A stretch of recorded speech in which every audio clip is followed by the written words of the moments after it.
The eviction notice came on a gray October morning in 1883, delivered with the bureaucratic coldness that always accompanies decisions made by men who will never face their consequences.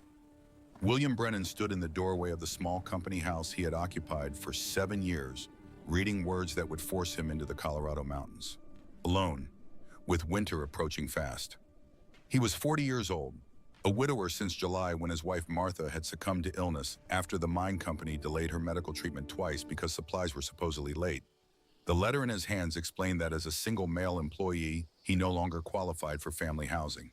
The company needed his residence for an incoming shift supervisor from Nevada, a family man, someone more deserving. As compensation for Martha's medical expenses paid by the company and her death following what they termed complications beyond their control, William would receive a final settlement of $65.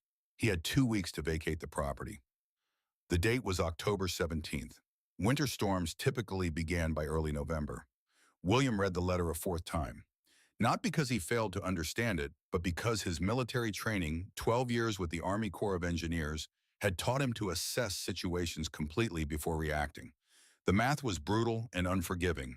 $65 could rent a room in a Denver boarding house for perhaps 3 months. But Denver in winter offered no employment for a 40-year-old former miner with no connections and no specialized skills beyond swinging a pickaxe and building things. The city would eat through his money and spit him back out into the snow by January. He could purchase a train ticket and travel somewhere else, but to where he knew no one in other territories. Had no family left alive. His parents had died years ago. Martha's family had disowned her when she married him, a poor miner with nothing but strong hands and stubborn determination. The cold mathematics of survival left him with one conclusion. He would not leave these mountains. He would find another way. Through the frost-covered window, William watched the settlement below. Company houses lined the muddy street in neat rows. The Silver King mine sat at the valley's head, its buildings clustered around the main shaft like mushrooms around a rotting stump. Smoke rose from dozens of chimneys into the pale sky. Men moved between buildings, their breath visible in the morning cold. This had been his home for 7 years. Now it belonged to someone else. William closed the door and stood in the small front room. Everything he and Martha had built together could fit in a single wagon. Basic furniture, cooking equipment, tools he owned personally, not company property. A small collection of books Martha had treasured, read by lamplight during the long winter evenings when the wind howled down from the peaks. He sat at the kitchen table, the same table where Martha had died 3 months earlier. Her hand in his, her final words barely a whisper. "The cave, William. Remember the cave you showed me. If something happens, if the company forces you out, you're a soldier. You know how to survive. Build something there. Make it work." At the time, fevered and weak, she had seemed delirious. Now her words carried different weight. William opened his field notebook, a habit from his Army days that had never left him. On a blank page, he began writing with the methodical precision of an engineer assessing available resources. Assets, $65 in cash. Hand tools, including shovel, axe, saw, and hammer, all personally owned. 1 wagon load of belongings. Physical health good for a man of 40 who had spent 7 years doing hard labor. Skills acquired through 12 years of military engineering and 7 years of mining. Basic masonry learned from his father. Survival training from the Army. An understanding of rock formations and structural principles. Liabilities. No family, no alternative housing. Winter approaching within 2 weeks maximum. No employment prospects outside the mining company. Age 42 old for most physical labor positions in the cities where younger men work cheaper and complained less. Options. Accept bunkhouse accommodation at $8 monthly deducted from wages. The bunkhouses were overcrowded, disease-ridden, theft-ridden. Men slept in shifts on lousy cots. Privacy did not exist. Independence would die there. Leave the area entirely. Travel to Denver or another city. Arrive with perhaps $40 after travel expenses. Find no work. Freeze or starve by midwinter. Or execute Martha's final wish. The cave. William underlined the third option twice. 4 years ago, in the summer of 1879, he had explored the ridges surrounding the settlement, looking for mineral signs, hoping to file his own claim someday. During those explorations, he had found a cave on the south-facing slope of Devil's Ridge, approximately 2 miles from the settlement. The entrance was hidden by fallen timber and brush, not visible from any trail unless you knew where to look. He had crawled inside once examined the formation. The cave extended roughly 30 feet into the hillside, perhaps 12 to 15 feet wide, 8 or 9 feet high at the deepest point, completely dry despite being situated above a seasonal creek. The walls were solid granite, the floor relatively level with a natural slope toward the entrance for drainage. Most importantly, the entrance faced almost due south. Maximum sunlight exposure during winter when the sun tracked low across the southern sky. The positioning would provide natural solar heating. The granite walls would hold temperature. The depth would protect from wind. William had noted the location in his survey journal and moved on seeking richer mineral prospects. The cave had been interesting but not immediately useful. Now it might save his life. He spent the next 3 days packing his belongings while watching the settlement with new eyes. Garrett Cole, the assistant superintendent, who had delivered the eviction notice, passed by the house twice. A young man, perhaps 28, who had served with the 7th Cavalry before taking the mining job. He walked with the slight limp of a man who had seen combat and carried the injury forever after. On the second pass, Garrett glanced at the house but did not stop. William noted the look. Calculation, assessment. The kind of look soldiers gave potential threats or potential assets. Something was not right about the eviction. William's instincts honed in through years of reading terrain, and reading men told him the official explanation was incomplete. Mining companies did not typically evict workers 2 weeks before winter unless driven by something beyond mere housing policy. On the third day, while sorting through Martha's belongings, William found something he had never seen before. A small journal leather bound hidden at the bottom of her trunk beneath carefully folded dresses she would never wear again. He opened it with trembling hands. Martha's handwriting filled the pages, entries dated from the previous spring through late July, just days before her death. William had not known she kept a private journal.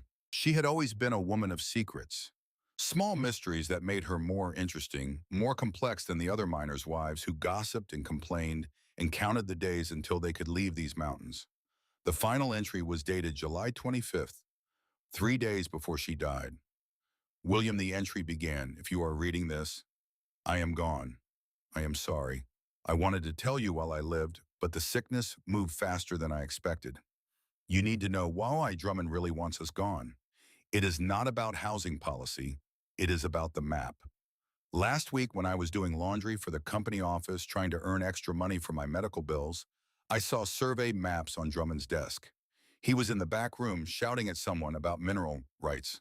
I should not have looked. But one map showed Devil's Ridge with notations in Drummond's handwriting. Silver vein confirmed. Runs beneath ridge into federal land. File claim before Brennan discovers. You told me once you found silver traces in that cave in 1879, but were not certain enough to file a claim. Drummond knows. The company has been surveying private on federal land, which is illegal. If you file a proper claim before them, you own the mineral rights. They are racing to evict us, so you leave the area and never discover what you found years ago. I have little time left. The doctor says my heart is failing, but William, listen. The cave is not just shelter. It is your future. It is your leverage. Fight for it. Do not let Drummond win. He has already taken too much from us. Do not give him the satisfaction of taking more. I love you. I am sorry I could not stay longer. Build something beautiful there. Make it count, Martha." William sat motionless, the journal in his hands, as understanding crashed over him like a rock slide. Martha had known, had seen the game being played, had tried to protect him even as she lay dying. Drummond, the mine superintendent, a man William had never trusted but had tolerated because employment required tolerance. Drummond had known about the silver, had deliberately evicted William to prevent him from filing a competing claim, had perhaps even deliberately delayed Martha's medical treatment, removing a potential witness, a woman who cleaned offices and saw too much. The $65 settlement, the quick eviction timeline, the convenient opening for a supervisor from Nevada who probably did not exist. All of it designed to push William out fast, keep him disoriented and grieving, and moving too quickly to think clearly. William closed the journal carefully. Rage moved through him, cold and focused. The kind of anger that did not explode immediately but instead settled into bone-deep determination. The army had taught him that rage was useless unless channeled into action. Emotion was wise unless it became fuel. He would not give Drummond the satisfaction of running. He would take the cave. He would build something there. He would file the claim. And he would make Drummond pay for every moment of Martha's suffering. But first he needed supplies, and he needed them without alerting anyone to his intentions. On October 21st, William went to the general store owned by Harrison Webb, a man in his 50s who had served as an Army quartermaster before retiring to civilian life. Harrison knew William from the settlement. They had shared drinks on occasion, traded stories about their service years. There was mutual respect between men who understood military discipline and the weight of following orders even when those orders felt wrong. The store was quiet when William entered. Harrison looked up from his ledger, eyes narrowing slightly at William's expression. "Heard about the eviction," Harrison said quietly. "Damn shame. Martha was good people." "I need supplies," William said without preamble, "and I need your discretion." Harrison set down his pen. "You are planning something. Building a dwelling, outside company land, where cannot say, need to keep it secret." Harrison studied him for a long moment. "Drummond's involved in this somehow, is he not?" "How did you know?" "Because he has been asking questions. Wanted to know if you had been buying survey equipment, filing paperwork at the land office, talking to lawyers." I told him nothing. "But William, if you are crossing Drummond, you need to understand he is dangerous. Not just greedy, dangerous." "I understand." Harrison nodded slowly. "Martha helped my wife when she was sick last winter, sat with her, brought soup, refused payment. I owe your family. What do you need?" William handed him a list. Written with military precision, every item calculated for maximum utility per dollar spent. Construction tools. A quality shovel for $4.50. Worth the extra cost for a tool that would not break during heavy use. Pickaxe for $3. Handsaw for $2.50. Hammer for $1. 2 boxes of nails, 60 cents. 50 feet of good rope for $1.50. Heating and cooking equipment. Cast iron stove with stovepipe, the single largest expense at $10. Absolutely critical. 20 pounds of lime mortar for $2, enough to seal gaps without excessive waste. Shelter materials. Heavy-duty canvas tarp for $4. Lantern with oil supply for $2. Food calculated for 120 days of winter. 100 pounds of flour for $6. 30 pounds of beans for $2.10. 15 pounds of salt pork for $3. Coffee, salt, sugar, and lard for another $4. Matches and soap for $1.50. The total came to $47.70, leaving $17.30 for emergencies. Harrison helped load everything into a handcart. As William prepared to leave the store, owner added several items without charging. Extra rope, a small medical kit, wool blanket, candles. "You will need these," Harrison said. "And William, whatever you are doing, be careful. Drummond is not just protecting company interests. There have been other miners, good men, who found independent claims. Most of them are dead now, accidents, supposedly. I do not believe in that many accidents." William met his eyes. "Neither do I. If you need anything else, come see me. Do not be too proud to ask for help." "Thank you, Harrison." William made 4 trips over 2 days, hauling supplies up to Devil's Ridge via handcart. The work was exhausting but necessary. Each load had to be moved covertly during hours when most miners were underground or sleeping. He could not risk anyone following his trail. On the second day, as he loaded the cart for the 3rd trip, Garrett Cole appeared across the street, just standing there, watching, not hiding, not approaching, just watching. Their eyes met. Garrett's expression was unreadable. Then the younger man turned and walked away. William continued loading, but the message was clear. Someone knew he was moving supplies. Someone was tracking his movements. Whether that someone meant to help or hinder remained unclear. The cave looked exactly as William remembered it, hidden behind a screen of fallen timber and brush on the south-facing slope. The entrance was perhaps 5 feet high and 6 feet wide, an irregular opening in a wall of gray granite. Pine trees grew on the slope above. The seasonal creek burbled 100 yards below, accessible, but not so close as to create flooding risk. William lit a torch and crawled inside. The interior exceeded his memory. The cave widened to approximately 15 feet at its midsection before tapering to 10 feet at the back. The ceiling rose to 9 feet in the center, creating a natural dome effect. The walls were solid granite, weathered smooth by centuries of water flow that had long since diverted elsewhere. The floor was mostly level, covered with dust and small rocks and organic debris that had blown in over the years. Most importantly, the space was completely dry. No water seepage, no moisture on the walls.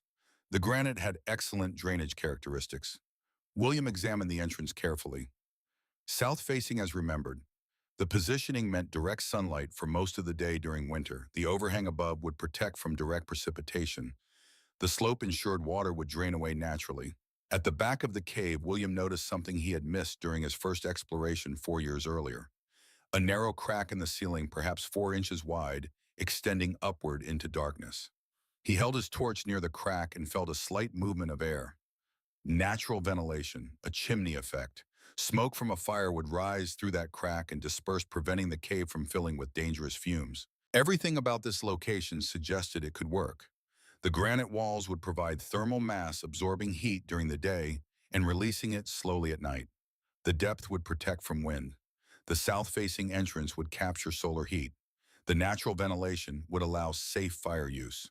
William stood in the center of the chamber and made his decision with the finality of a military commander committing troops to battle. He would build a dwelling inside this cave.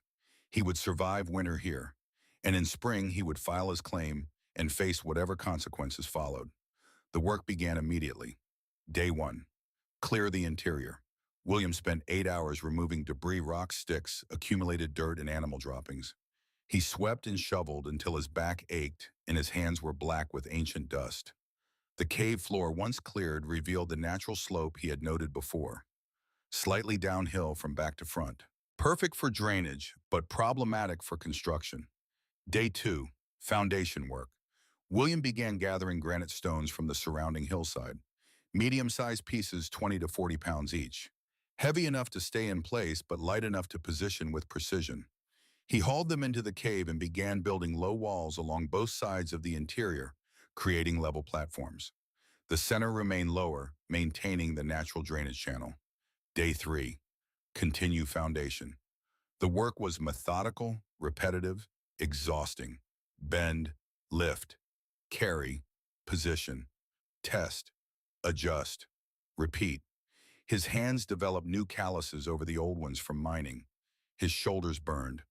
But the platforms took shape, creating level surfaces where none had existed before. Day 4. Begin entrance wall. This was the most critical construction. The cave opening needed to be closed with a wall that would block weather while allowing access and ventilation. William decided on dry stone masonry, a technique he had learned from his father, who had apprenticed with Scottish stoneworkers in his youth. Dry stone walls used no mortar in their core structure. They relied on careful selection and placement of stones to create stable, weather-resistant barriers. The technique was ancient, proven, and required no expensive materials beyond the stones themselves. William gathered flat stones from the hillside. This was slow work. Each stone had to be examined for size, shape, and potential fit. Not every rock was suitable.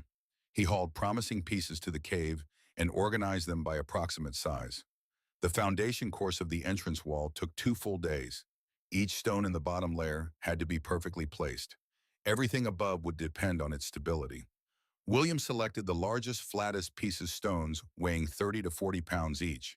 He tested each position by standing on it, rocking slightly, checking for any movement. If a stone shifted even slightly, he removed it and tried another. The first course created an irregular line across the cave entrance, following the natural contours of the granite.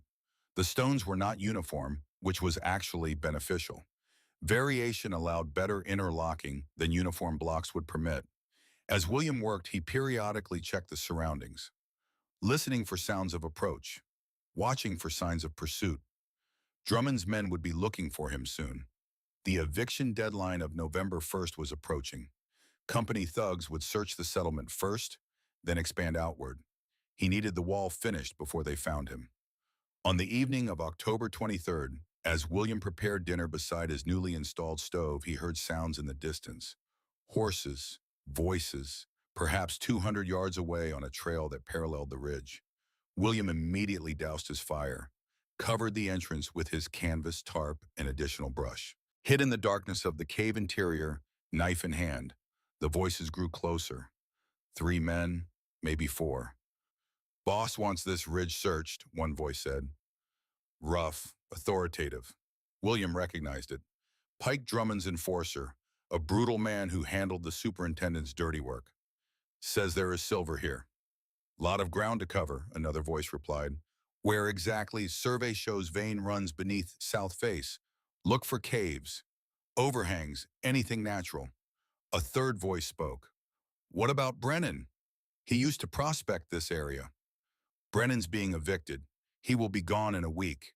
If you see him, report to me. Boss wants to know where he goes." The sound of horses grew louder. William pressed himself against the cave wall, barely breathing. His heart hammered, but his hands remained steady. 12 years of military service had taught him how to control fear. The horses passed within 50 yards of the cave entrance. The men did not see it. William's camouflage held. "Nothing up here but rock and trees," one miner called out. "Keep looking," Pike answered. Eventually the sounds faded. The search party moved on. William remained motionless for another hour, ensuring they were truly gone. Then he carefully uncovered the entrance and assessed his situation. Drummond's men were actively searching. They knew about the silver. They suspected William might be in the area. He had perhaps 7 days before they intensified their efforts. Maybe less. The wall construction needed to accelerate. Over the next 3 days, William worked with desperate intensity. The second course of stones, the third, the fourth. Each course required careful selection to bridge the joints below, maintaining structural integrity. The wall could not be perfectly vertical. A slight backward lean, perhaps 5 to 10 degrees, improved stability by directing force into the wall's core rather than allowing it to push outward. Williams selected stones that were slightly wider at the back than the front. When stacked, they naturally created the desired slope. His hands suffered. The granite was rough and sharp. Even careful handling left cuts and scrapes. His palms developed a pattern of thin wounds that stung when he washed them, but did not bleed enough to stop work. His fingertips grew so calloused, he gradually lost fine sensation. But the wall grew. On October 24th at dawn, William noticed the sky turning gray. The temperature dropped from 40 degrees to 28 degrees in 3 hours. The wind picked up, carrying the smell of snow. An old prospector passed by on a distant trail, not close enough to see the cave, but close enough that his voice carried. "Storm's coming, big one, 2 days, maybe less." William looked at his wall, only 3 feet high, the doorway opening still completely unprotected. If the storm hit before he finished, he would freeze to death or be forced to retreat to the settlement, revealing his location. Decision time. Work through the day and night if necessary. Finish the wall or die trying. Hours 0 through 8. Morning into afternoon. William laid courses with desperate speed. Each stone still had to be placed correctly. Bad placement now would cause collapse later. But he worked faster using field engineering or shortcuts learned in the Army. The wall reached 4 feet. Hour 8 through 16. Afternoon into night. Temperature dropped to 20 degrees. Wind picked up. William worked by lantern-light hands. Numb coffee consumed every 2 hours to maintain alertness. The wall reached 5 feet. Hours 16 through 24. Night into morning. Light snow began falling. William's exhaustion became severe. But the doorway needed its lintel, the spanning stone that would bridge the opening. He had found a suitable piece days before. 80 pounds of flat granite, 4 feet long, 8 inches wide, too heavy to lift alone. William used leverage, a thick branch as a pole, stones as fulcrum, temporary supports on both sides of the doorway. Inch by inch, over 3 hours, he worked the lintel into position. When it finally settled into place, spanning the doorway and supported by the massive weight of wall stones pressing down on its ends, William allowed himself 30 seconds of relief. Then he continued building above the lintel, ensuring stones directed weight onto the lintel's ends rather than its unsupported center span, creating an arch effect through careful placement. Hour 24 through 36, morning into afternoon. Heavy snow falling now. Wind at 40 miles per hour. Temperature 15 degrees. William sealed gaps with mortar, working frantically. built a crude door from split logs, installed it on iron hinges mounted to a frame set into the doorway opening. Hour 36 through 48, afternoon into night into morning again. Blizzard conditions. William collapsed inside the completed shelter door, installed wall holding firm against shrieking wind. He lit the stove for the first time under emergency conditions. Smoke rose naturally into the ventilation crack and disappeared. The interior, which had been 42 degrees without fire, warmed to 58 degrees within 30 minutes. Outside, the storm raged, wind screaming, snow falling horizontally, temperature 5 degrees. Inside, William was warm, dry, and safe. He had done it. Built a weatherproof shelter in 11 days using $65 worth of materials and nothing but his own hands and knowledge. Martha would have been proud. William slept for 12 hours straight, exhausted beyond anything mining had ever produced. When he woke, the blizzard was still raging. He ate cold rations, conserving firewood. Checked the walls for leaks. Found none. The structure was solid. For 3 days, the storm continued. William remained sealed inside, occasionally opening the door briefly to check conditions. Snow accumulated to 2 feet outside, drifted 4 feet against the entrance wall. The temperature outside dropped to -15. Inside, the cave never fell below 42 degrees. When he lit the stove, warmth spread quickly. The granite walls absorbed heat and released it slowly. The thermal mass effect was working exactly as he had calculated. On the third night, October 29th, the storm finally began breaking. William prepared to dig out the entrance in the morning. Then at 10 in the evening, someone knocked on his door. William froze, grabbed his knife. Nobody should know he was here. Nobody could have found the cave in blizzard conditions, unless they had been watching all along. A voice came through the door, young, male, familiar. "Mr. Brennan, it is Garrett Cole. I know you are in there, please. I need to talk. I am freezing." William stood motionless, knife in hand. Garrett Cole, the assistant superintendent who had delivered the eviction notice, who had been watching him load supplies days ago, who had now somehow found this cave in the middle of a blizzard. Trapped genuine emergency intel. Gathering betrayal. "I am alone," Garrett's voice continued, teeth chattering audibly. "Not here on Drummond's orders. Here to warn you. They are coming tomorrow when the storm clears. Please, I am freezing to death out here." William made a calculation. If Garrett froze to death on his doorstep, it would be a moral burden. If Garrett was genuine, the intelligence might be valuable. If Garrett was setting a trap, William would deal with it inside where he had advantage of terrain and could control the situation. He opened the door a crack, pistol visible in his belt, knife in hand. "Hands where I can see them. Step inside slowly." Garrett Cole entered, shaking violently with hypothermia. Snow-covered, wet, clearly in genuine distress. William pulled him inside, seated him by the stove, handed him coffee, but kept the knife close and watched every movement. The alliance that would change everything had just walked through his door, but trust would have to be earned. And William Brennan, widower and former soldier, had learned the hard way that trust was the most expensive commodity of all. William let Garrett Cole warm by the stove for 5 minutes before speaking. Long enough for the younger man's shivering to subside. Not long enough for comfort to replace caution. "Talk," William said. "Convince me you are not leading Drummond's men here right now." Garrett pulled folded papers from inside his coat. Company documents. His hands still shook, whether from cold or fear, William could not determine. "These are stolen," Garrett said. "Copies of ledgers showing Drummond filing mining claims under shell company names. Claims on federal land he has no legal right to touch. And this," he unfolded another page. "List of miners who died accidentally over the past 4 years. 8 names, all of them found independent mineral deposits before they died." William took the papers, examined them by lantern iron light. The handwriting matched company records he had seen. The seal looked authentic. This was not crude forgery. "My brother James was a miner here," Garrett continued. 2 years ago, he found silver traces on federal land east of the main shaft. Planned to file an independent claim. Week later, a tunnel collapsed on him. Company called it an accident. Bad timber. Poor luck. I knew better. "Why help me?" William asked. "You delivered my eviction notice. You work for Drummond." "I took the job to investigate from inside. I have been collecting evidence for 18 months. When I heard about your eviction, I knew you would be Drummond's next target.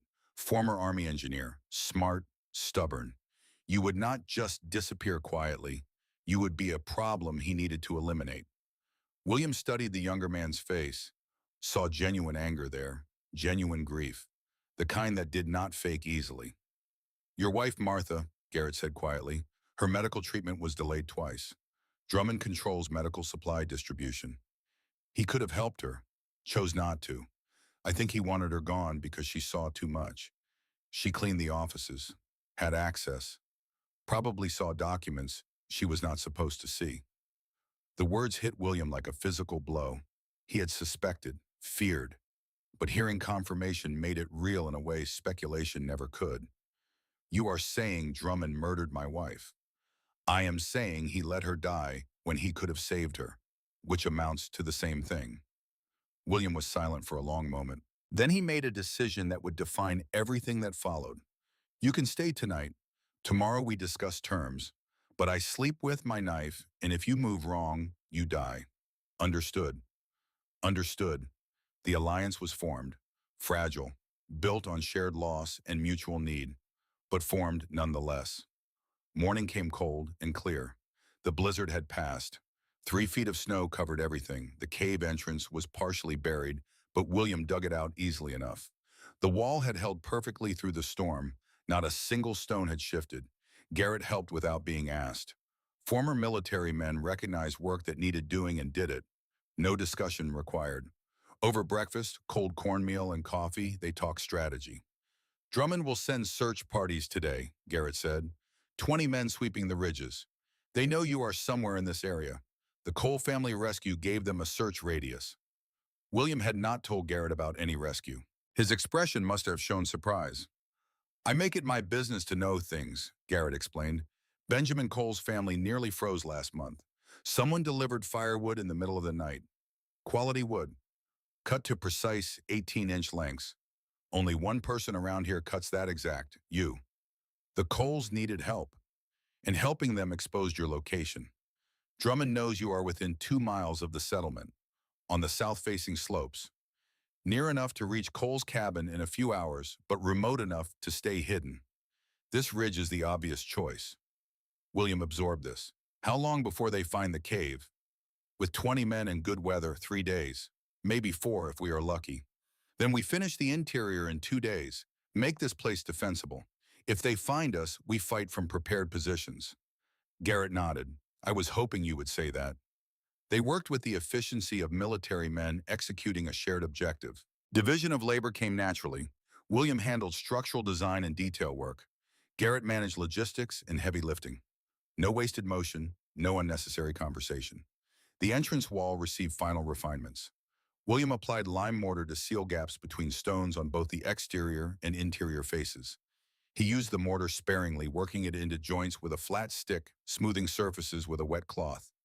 The technique left the wall's core as dry stacked stone, which maintained flexibility and drainage characteristics, while the mortared faces provided weatherproofing.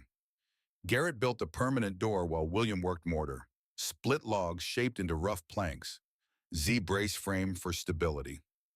Iron hinges mounted to the stone frame William had built into the doorway opening. The fit was not perfect.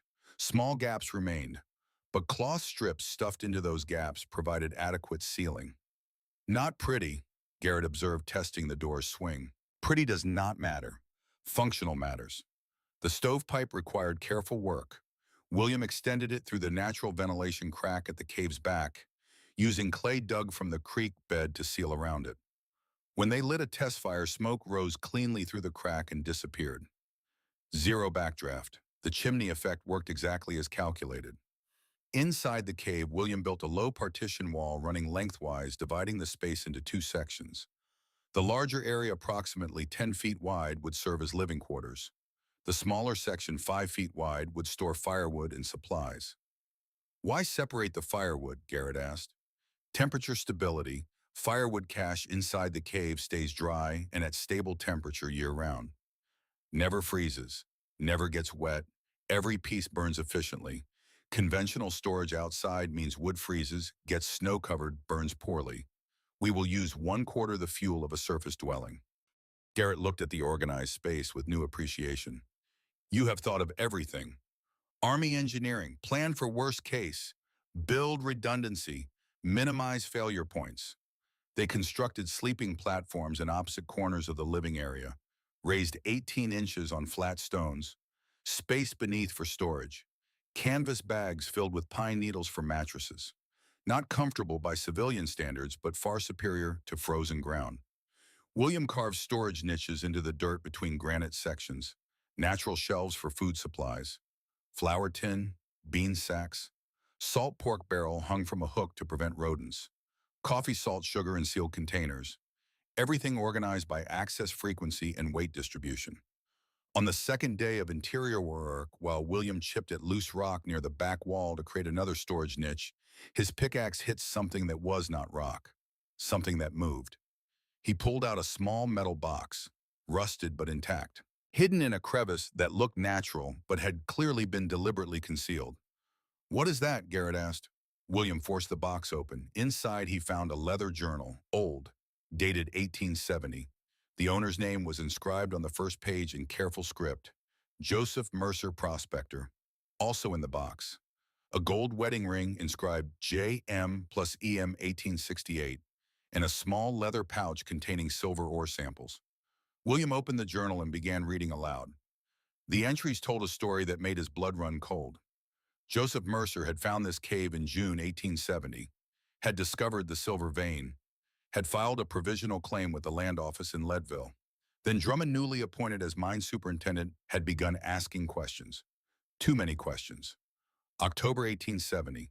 Supplies stolen from Mercer's cache. Paranoia growing. October 28th. Drummond visited the cave, offered to buy out Mercer's claim for $500. Mercer refused. Drummond left angry. November 2nd. Mercer ambushed on the trail. 3 men, faces covered, beaten unconscious. Survey notes destroyed. Warning delivered. Leave the area or next time would be worse. November 5th. Final entry. Mercer was leaving that night. Could not win against Drummond and company resources. To whoever finds this, he wrote, Drummond is a murderer. He will kill for that silver. Be careful.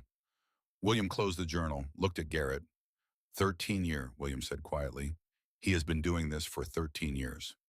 My brother was not the first, Garrett said. Mercer was not the first. How many others? They sat in silence for a long moment, the weight of discovery pressing down. They were not just fighting for survival or mineral rights. They were fighting against a serial killer with 13 years of practice covering his tracks.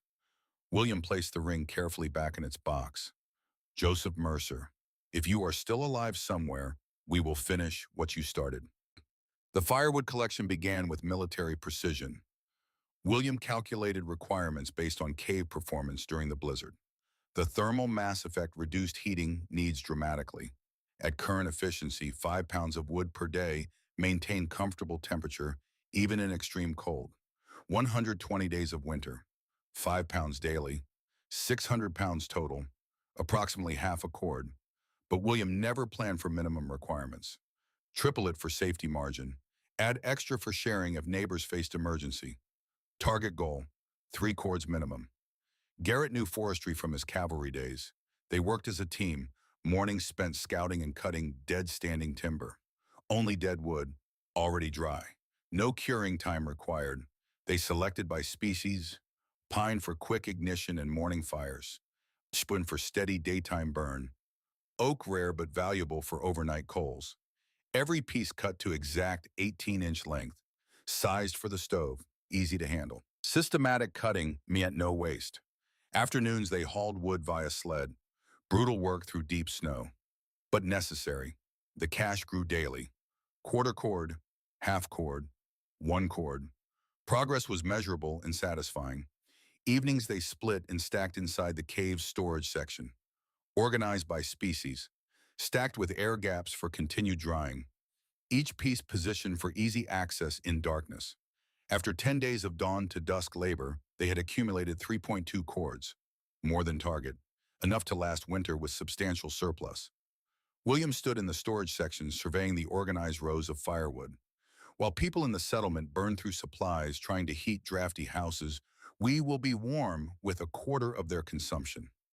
Assuming Drummond's men do not find us first, Garrett said, as if summoned by the word's sound came from outside. Horses, voices, close. Both men froze. William grabbed his knife. Garrett reached for his pistol. They moved to the door, peering through gaps in the wood. 5 riders led by Pike, Drummond's enforcer, the man who delivered threats and broke bones and made problems disappear. Drummond wants this whole ridge searched again, Pike shouted. Brennan disappeared after eviction. Maybe died in the blizzard. Maybe hiding. Either way, find him. Lot of caves on this ridge, one rider called back. Want to check them all? Every single one. If you find Brennan, bring him to Drummond. Alive is preferable. Dead is acceptable. The riders spread out, began probing the area, checking overhangs, shallow caves, rock formations that might conceal a man. William and Garrett retreated into the cave's darkness. Door closed and barred, weapons ready, waiting. Outside bootsteps approached. A rider passed within 30 yards of the entrance. William held his breath. Garrett's pistol was cocked and ready. The camouflage held. Brush and fallen timber made the entrance look like natural debris. The rider glanced at it and moved on. Nothing here but rock and trees, the man called out. Pike's frustrated voice echoed. Keep looking. Brennan is somewhere on this ridge. The search continued for 90 minutes. Multiple times riders passed close enough that William could hear individual conversations. But the cave remained hidden. The entrance design, the natural concealment, the careful camouflage all worked together to create invisibility. Finally, the sounds faded. The search party moved down the ridge. Inside, William and Garrett remained motionless for another hour, ensuring the searchers were truly gone. When William finally unbarred the door and looked outside, fresh snow was falling. Light flurries that would cover tracks and erase evidence of the search. That was too close, Garrett said. It will happen again. We need better early warning, and we need to finish the interior today. If they find us, this cave becomes our fortress. They worked through the evening by lantern light. William installed a peephole in the door, small opening allowing observation without exposure. He built weapon caches into the walls, hidden compartments for Garrett's pistol and ammunition, places to store the knife and hand axe within quick reach. He created a door bar from a thick log. Dropped into heavy brackets, it made the door nearly impossible to force open from outside. An attacker would need explosives or hours of work to breach it. At the back of the cave, William discovered something during the weapon cache construction. The narrow ventilation crack was wider than he had thought. He dropped a pebble into it and listened. 4 seconds later, a faint splash echoed up. There is something below us, he said. Garrett brought rope and lantern, tied the rope securely around his waist. William anchored the other end. If I do not come back up, take the evidence and finish this, Garrett said. You are coming back up. Garrett descended into the crack. His lantern light faded. William fed out rope. 20 feet. 22. Then Garrett's voice echoed up, distorted but excited. William, you need to see this. William secured the rope and descended after him. The crack opened into a hidden chamber. 15 feet by 15 feet. Underground stream flowing through it. And there, visible in the chamber walls by lantern light, was silver ore, a vein as thick as a man's arm. They stood in the chamber water, running past their feet, looking at a fortune embedded in granite. This is what Drummond has been killing for, William said.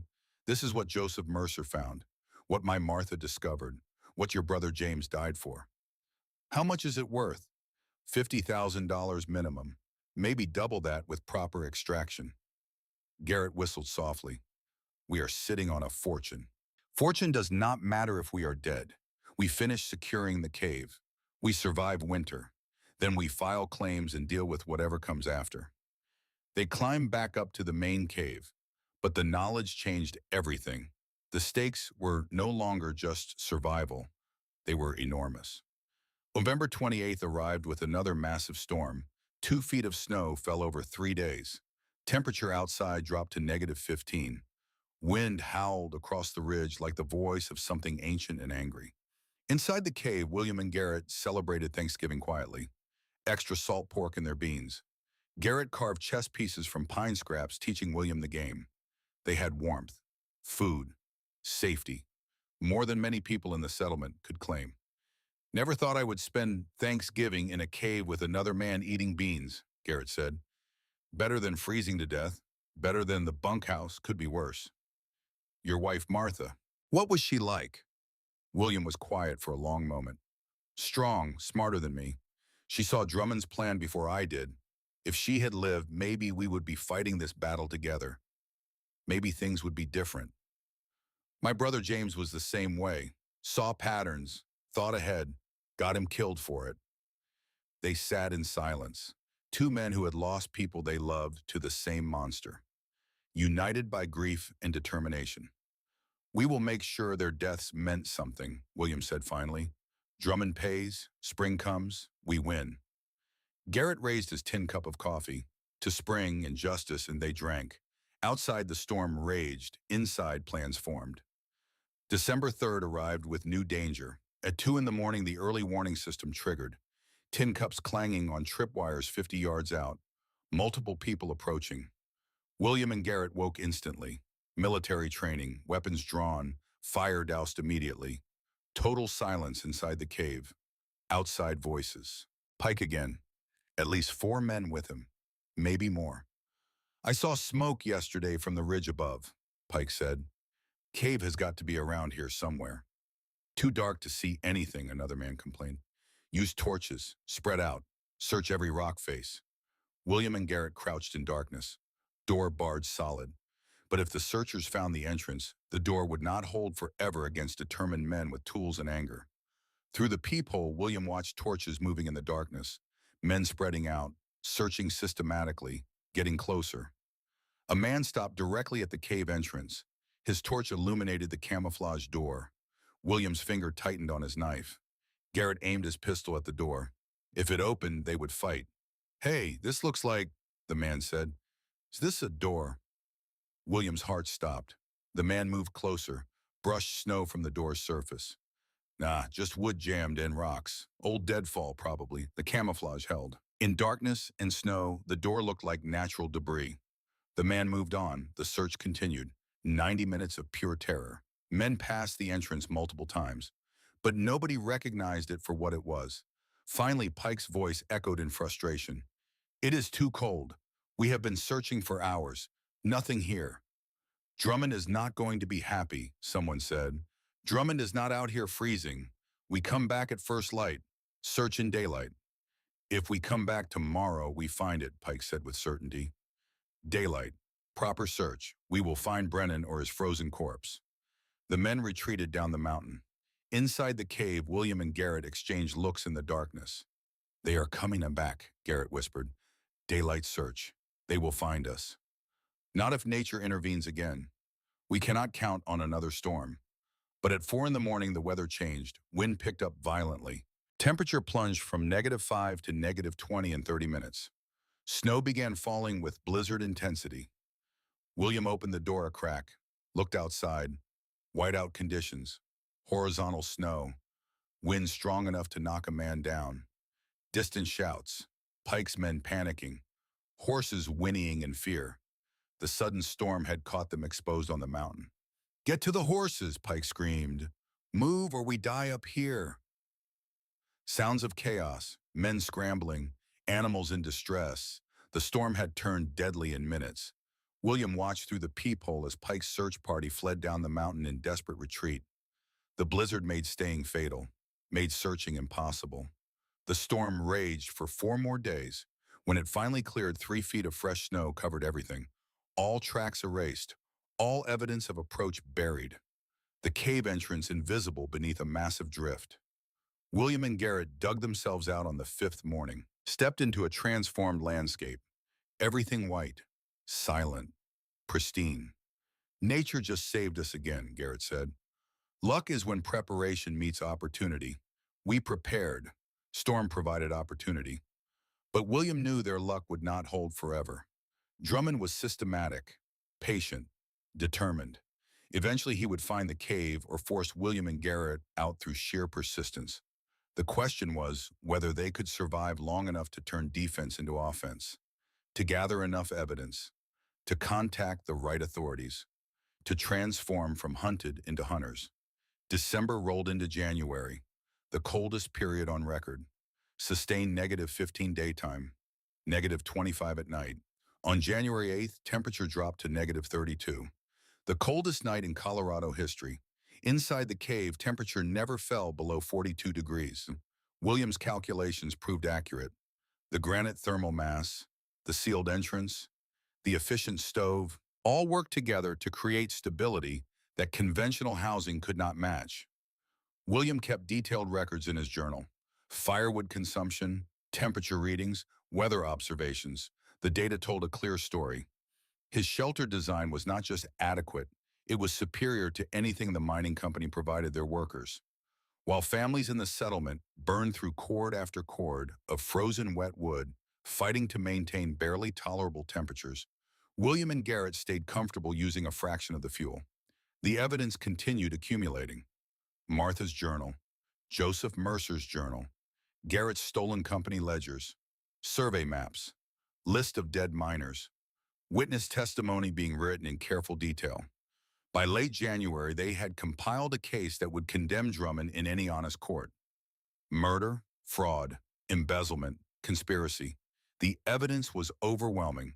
The question was how to get that evidence to authorities without getting killed first. How to survive until spring, when travel became possible and federal marshals could reach the territory. How to turn evidence into justice. William sat by the stove one evening studying the documents spread before him, planning, calculating, preparing for the confrontation he knew was coming. "We need Drummond to confess," he said to Garrett. "Your testimony alone is not enough. We need him to incriminate himself, on record, witnessed." "How do we get a confession?" "We make him angry. We bait him. We give him a target he cannot resist attacking. Then we trap him with witnesses and force the words out of his mouth." "You are talking about using yourself as bait. I am talking about ending this, one way or another." Outside, wind howled across the ridge. Inside, two men planned justice. The cave that had been built for survival would become the stage for confrontation. The granite fortress would be tested not by weather, but by human malice. Winter was far from over. But the real battle was just beginning. January 25th arrived with clear skies and bitter cold, the kind of cold that turned spit to ice before it hit the ground. William and Garrett had settled into routines of survival: morning fire, simple meals, maintenance work, planning for the confrontation they knew was inevitable. Then mid-afternoon, a sound shattered the silence. A man's voice, distant, desperate, crying for help. William moved to the peephole. Through the carefully carved opening, he could see a figure collapsed on the trail, perhaps 100 yards away. A man, face down in the snow, not moving except for weak attempts to crawl. "That is Benjamin Cole," Garrett said, looking through a gap in the door. "The miner whose family we gave firewood to back in November." William studied the situation with military caution. A man in genuine distress, or a trap. Drummond was smart enough to use decoys, desperate enough to sacrifice one of his own workers to locate the cave. "Could be bait," William said. "Look at him. That is not acting. He is dying." Benjamin Cole's voice came again, weaker this time. "Please, anyone, my family. They are freezing. My children." William made a decision that went against every tactical instinct. Sometimes survival was not enough. Sometimes you had to risk everything to remain human. "Get the sled. We are going out there." "William, this will expose us." "Then we had better be ready for whatever comes after. Load firewood, food supplies, medical kit. We are saving that family." They worked fast. 2 weeks' worth of firewood from their carefully hoarded cache. 10 pounds of flour, 5 pounds of beans, bandages and alcohol for wounds. Everything loaded onto the wooden sled they had built for hauling supplies. Garrett strapped his pistol under his coat. William carried his axe. They emerged from the cave into air so cold it burned the lungs. Benjamin Cole was barely conscious when they reached him. Hypothermia, frostbite on fingers and face, incoherent muttering about his family freezing in their cabin 2 miles northeast. They loaded him onto the sled, covered him with blankets, started the brutal journey toward the settlement. The first hour was merely difficult. Packed trail near the settlement meant relatively fast progress. William broke trail through waist-deep snow, while Garrett pulled the sled with Benjamin lying unconscious on top of the firewood. The second hour became an ordeal. The trail disappeared. They were navigating by landmark and instinct through unbroken snow. Temperature -18 and dropping. Wind picking up. William's hands went numb despite thick gloves. Garrett's face turned red, then white with frostbite forming. Hour 3 brought crisis. Garrett stepped wrong, plunged through a hidden drift up to his shoulders. The sled tipped. Firewood scattered. Benjamin rolled off into the snow. For 10 seconds, William stood at a decision point. They could abandon the mission, save themselves, let the Cole family die because saving them was too hard. But that was not who William Brennan was, not who Martha had married, not the man the Army had trained. He pulled Garrett out, reloaded the sled, helped Benjamin back onto it, continued moving. By the time they reached Cole's cabin at 6:30 in the evening, William's face was ice-covered and his hands had lost all feeling. But they had made it. The cabin door was frozen shut. William used his axe to break the ice, forced it open, and stepped into a scene from a nightmare. Margaret Cole huddled in the corner with 3 children under every blanket and piece of clothing they owned. The 4-year-old girl Mary lay motionless. The 7-year-old boy Thomas had stopped shivering, a dangerous sign of severe hypothermia. The 10-year-old daughter Sarah was barely conscious. Margaret herself looked like a corpse that did not yet know it was dead. The interior temperature was perhaps 12 degrees, only slightly warmer than outside. The stove was cold. No fire for days. William's military medical training activated. He had seen hypothermia during winter campaigns, knew the protocols, knew that rushing treatment could kill as easily as the cold itself. Garrett, fire. Now, build it slow. We need gradual warming. While Garrett worked on the stove, clearing frozen ash and carefully building kindling into a structure that would catch despite the brutal cold, William began treating the family. He removed wet clothes from the children, wrapped them in dry blankets, positioned them near the stove as heat began radiating. Not too close. Shock from rapid warming could stop hearts. The 4-year-old Mary was critical. William did what combat medics had done in frozen trenches. He opened his coat and shirt, pulled the small girl against his bare chest, wrapped his coat around both of them. Skin-to-skin warming, his body heat transferring directly to her core. For 45 minutes, William held the unconscious child against his chest, while Garrett fed the fire and Margaret and the 2 older children gradually regained consciousness. It was the longest 45 minutes of William's life since watching Martha die. Then Mary whimpered, a tiny sound, but she was alive. Her eyelids fluttered. Color began returning to her face. By 8:30, all 5 members of the Cole family were conscious, still weak, still recovering, but alive and warming in a cabin that now felt almost comfortable at 50 degrees. Margaret Cole cried, deep racking sobs of relief and gratitude and exhaustion. "You saved us," she said. "You saved my babies. How can we ever thank you?" "By keeping a secret," William said. "No one can know we are here or where we are staying." Benjamin recovered enough to speak, clearly gripped William's hand. "You have my word. Whatever you need, whenever you need it, I owe you everything." William and Garrett left additional firewood stacked by the stove, instructions for rationing. Then they began the return journey through darkness and cold that had somehow grown even worse. They arrived back at the cave after midnight, collapsed inside, too exhausted even to eat. But William knew what they had done. Exposed their location to at least one family, created a trail through the snow that would be visible at dawn, given Drummond the information he needed to narrow his search. In his journal, William wrote with a hand so tired it could barely grip the pencil. "Today we risked everything to save 5 people. By tactical analysis, this was foolish. But I can live with risking my life for good reasons. I cannot live with being the man who let children freeze when I could have prevented it." The consequences arrived within 2 days. Harrison Webb visited the Cole cabin on January 26, bringing supplies and checking on the family as he often did. He was the settlement's unofficial caretaker, the man people turned to when the company failed them. He examined the firewood stacked by their stove, recognized immediately the precise 18-inch cuts, the systematic organization by wood type, the quality of selection. "Benjamin," Harrison said quietly, "where did you get this wood?" Margaret Cole kept her promise. "A stranger helped us. We do not know who." But Harrison had not survived 50 years by being stupid. He had sold William supplies months ago. had helped him load a cart for some mysterious building project. This firewood matched those tools exactly. Harrison said nothing to the Coles, but as he left their cabin, he knew. William Brennan was alive, close, and skilled enough to survive winter in conditions that would kill most men. The knowledge spread through settlement gossip like wildfire through dry timber.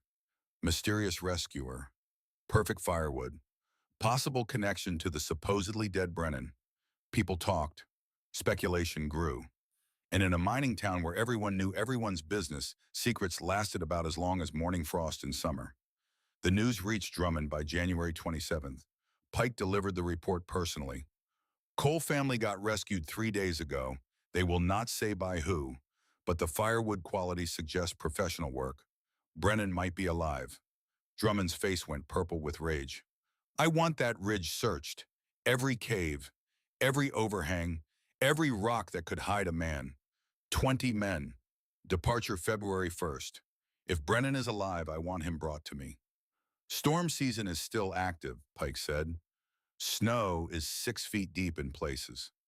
I do not care if it is 10 feet deep. Find him, or you are finished working for me. On January 29th, Garrett made a covert reconnaissance trip to the settlement. Nighttime, careful approach, eavesdropping at the tavern where miners gathered and drank and talked too loud. What he learned made his blood run cold. Search party, 20 men, heavily armed.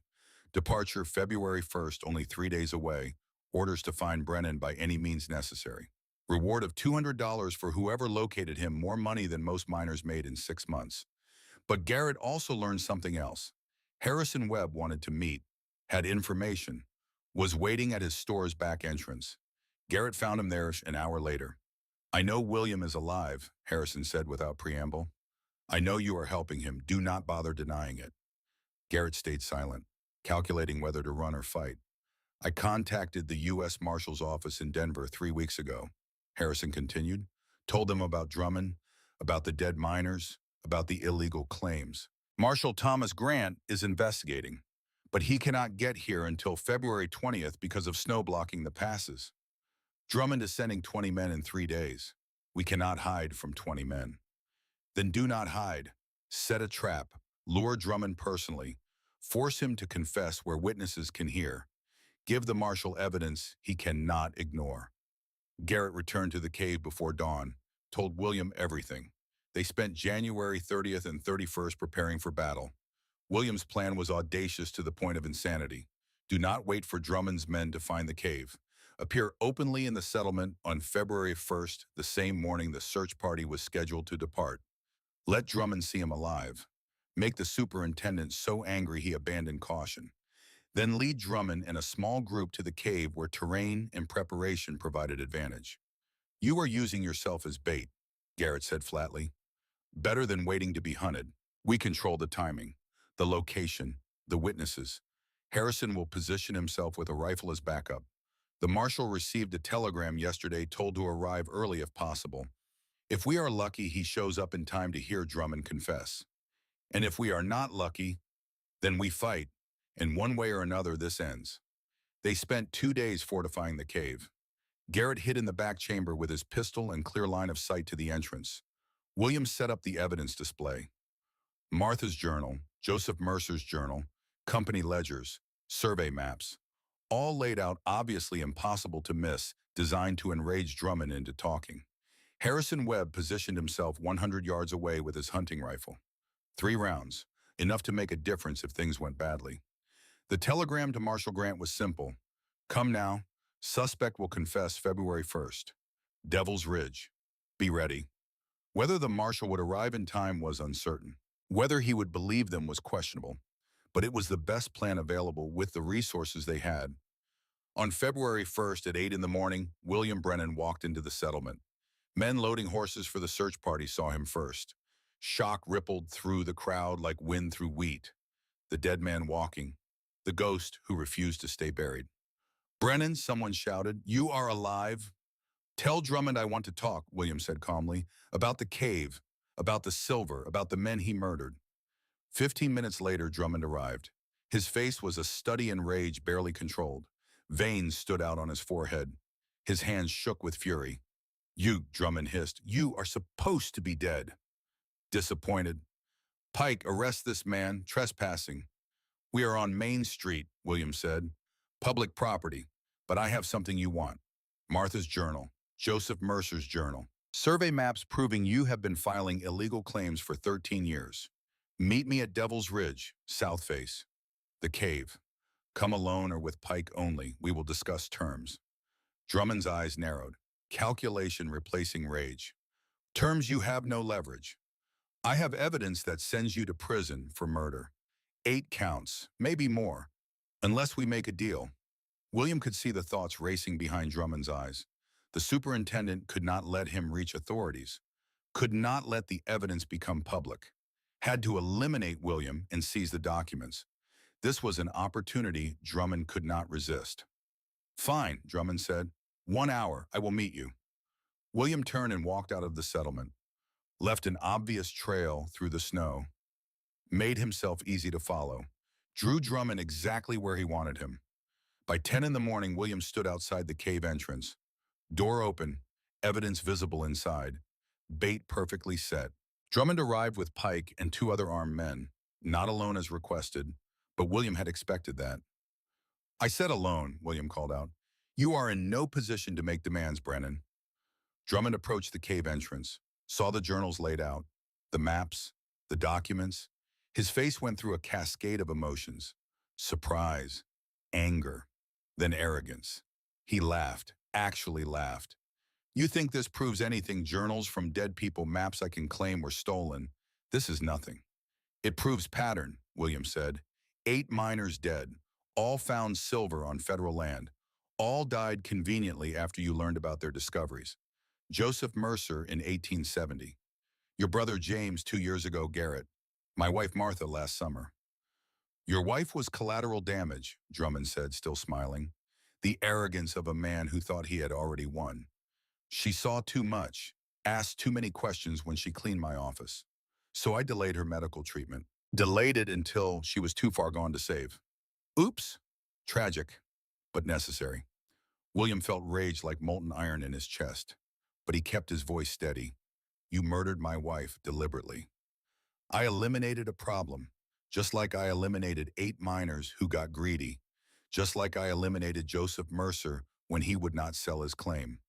This cave, this silver vein, it is mine. I have worked on this for 13 years, since Mercer fled like a coward. No one takes it from me. Not you, not some dead prospector, not your meddling wife.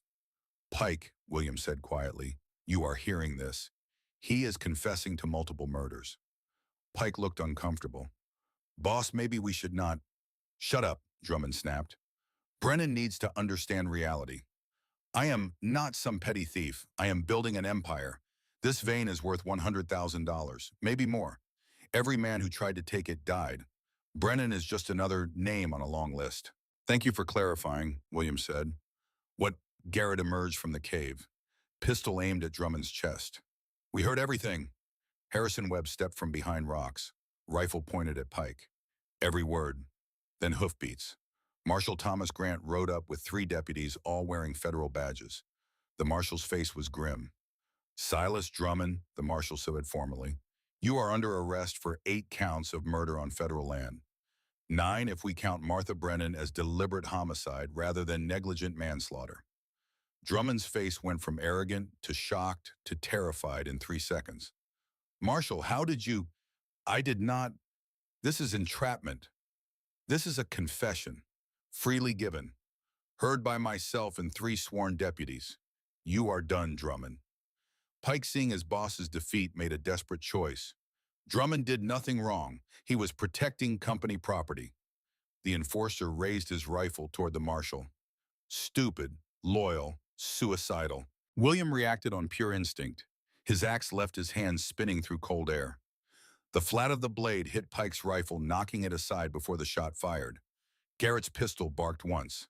Pike screamed, dropped his weapon, clutched his shoulder where Garrett's bullet had punched through.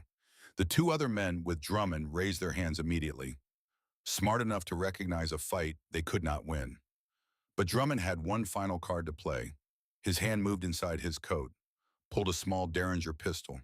2 shots, pointed directly at William's chest. "If I hang, you die first, Brennan." Time seemed to slow. William saw Garrett aiming at Drummond, saw the marshal's deputies raising rifles, saw Harrison's rifle swinging to target. Everyone had a weapon pointed at someone else. Classic Mexican standoff. "You shoot me," Garrett said calmly, "and you die instantly. Drop it. Go to trial. Maybe you survive." Drummond's hand shook. His finger was on the trigger. William could see the calculation in his eyes. Take William with him or accept defeat. The marshal's voice cut through the tension. "Drummond, there are 6 guns aimed at you. You fire that derringer, you are dead before his body hits the ground. Drop it. Last chance." For 5 eternal seconds, nothing moved. Then Drummond's shoulders sagged. He lowered the derringer, let it fall into the snow. "You think you won," Drummond said as deputies rushed forward to shackle him. "Company will fight your claim. You will never see a dollar from that silver." "I do not care about the silver," William said quietly. "I care that you pay for Martha, for James, for Joseph Mercer, for all of them. That is my victory." Drummond was led away in chains. Pike, wounded but alive, was arrested along with the 2 other men. The search for William Brennan had ended with the hunters becoming the captured. The next 10 days were a whirlwind of legal procedure. Marshal Grant established a temporary headquarters in the settlement, interviewed witnesses, documented evidence, photographed the cave dwelling, amazed at its construction, examined the silver vein in the lower chamber, confirmed everything. The charges were overwhelming. 8 counts of first-degree murder on federal land, a capital offense. Fraud, embezzlement, conspiracy.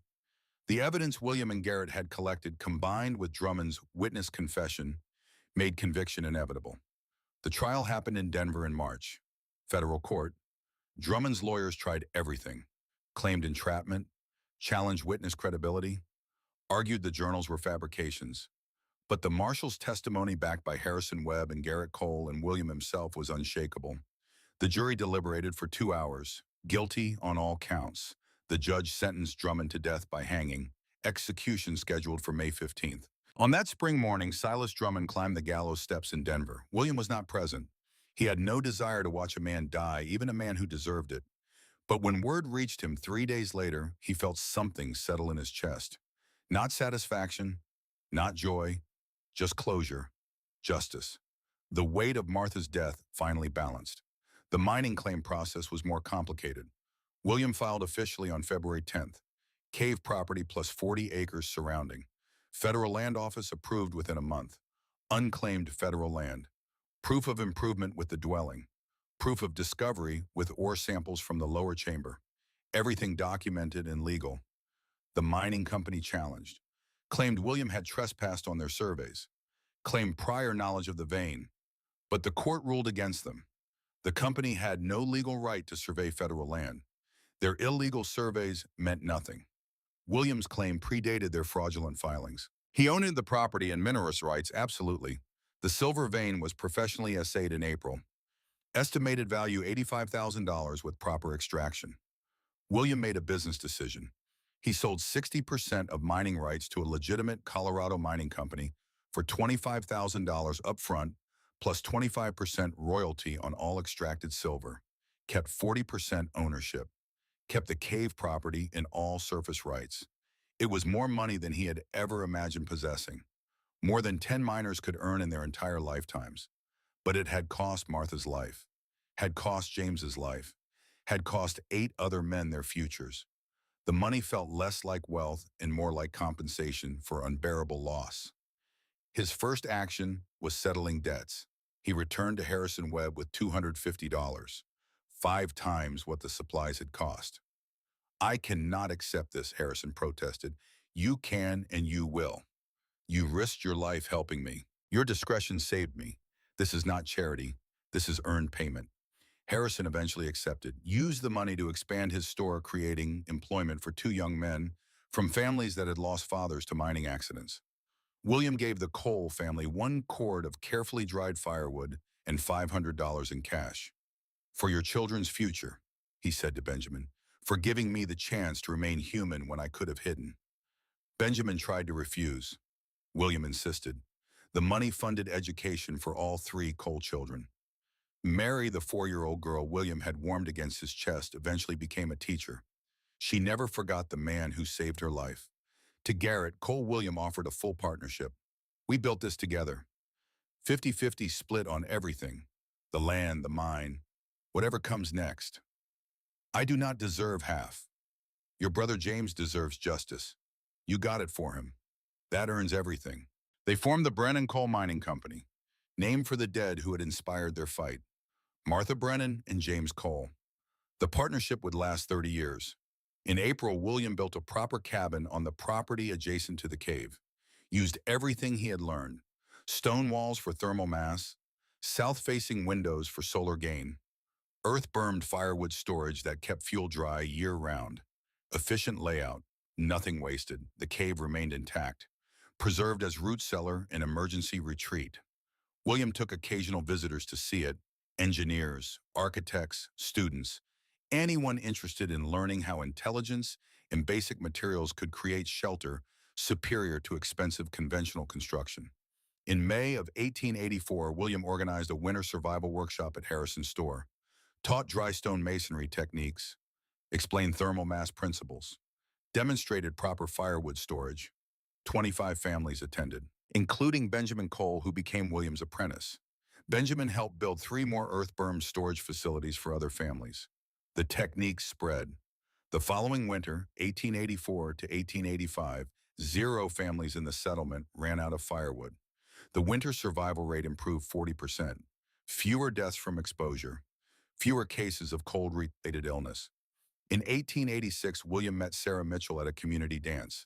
She was 34, a school teacher, widow since 1884, when her husband died in a mining accident.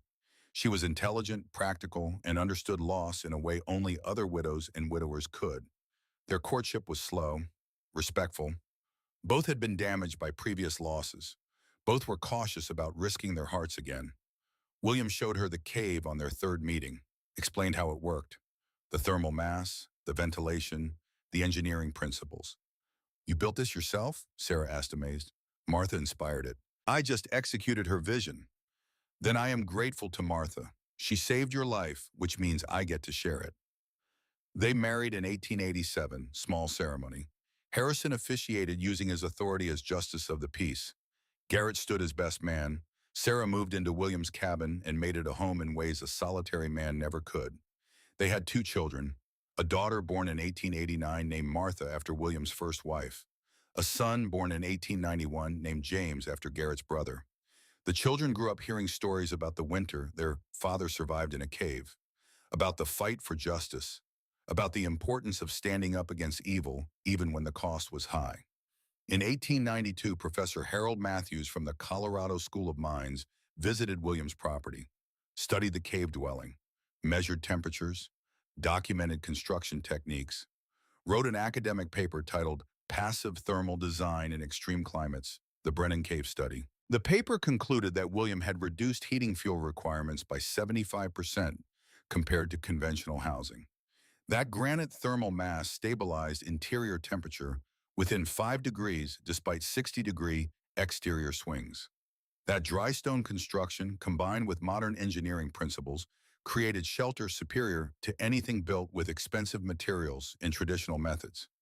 The paper influenced architecture curriculum for 3 decades. Students studied William's cave as a case example of indigenous techniques adapted to harsh environments. His name appeared in textbooks. His methods were taught to future engineers. William lived to see his children grown. Martha became a teacher like her stepmother. James became an engineer following his father's path. Both carried forward the values William had demonstrated: intelligence over resources, determination over money, justice over convenience.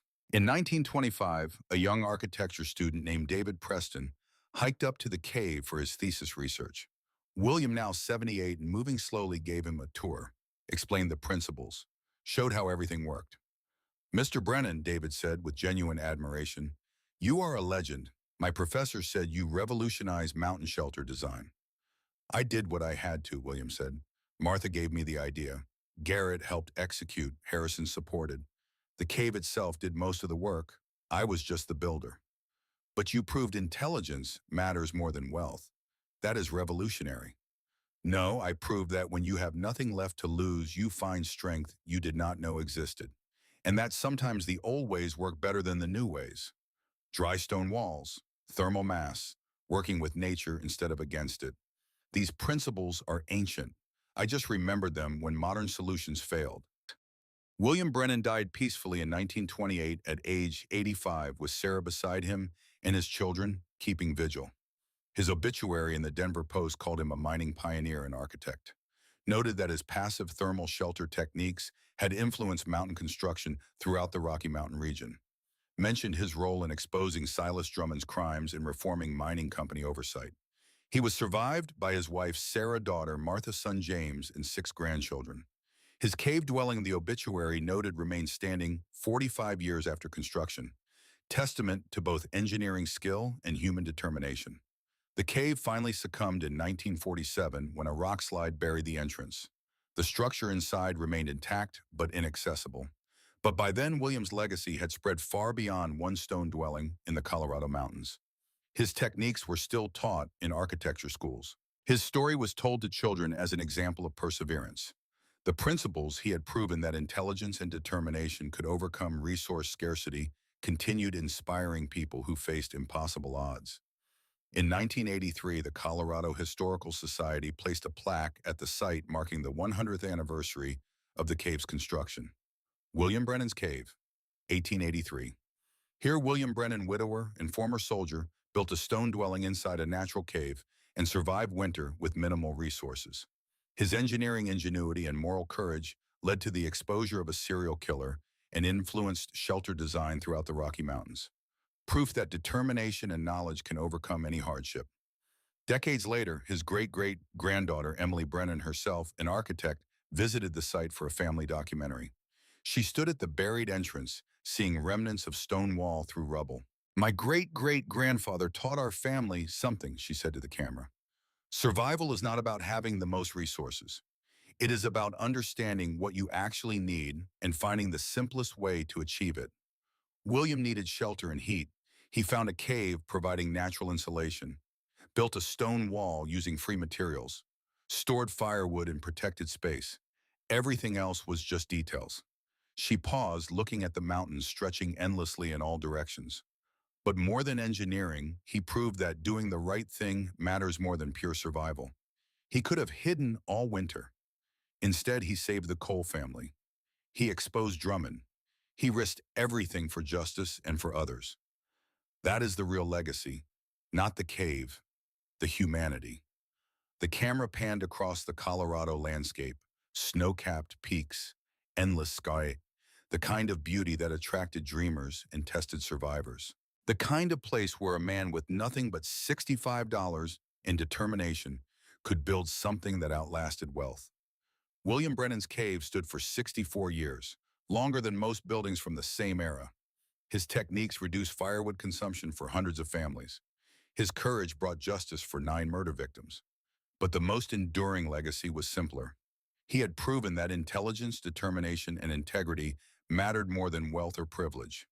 That when stripped of everything, human beings could still choose to build rather than destroy, to help rather than hide, to fight for justice even when the cost was everything.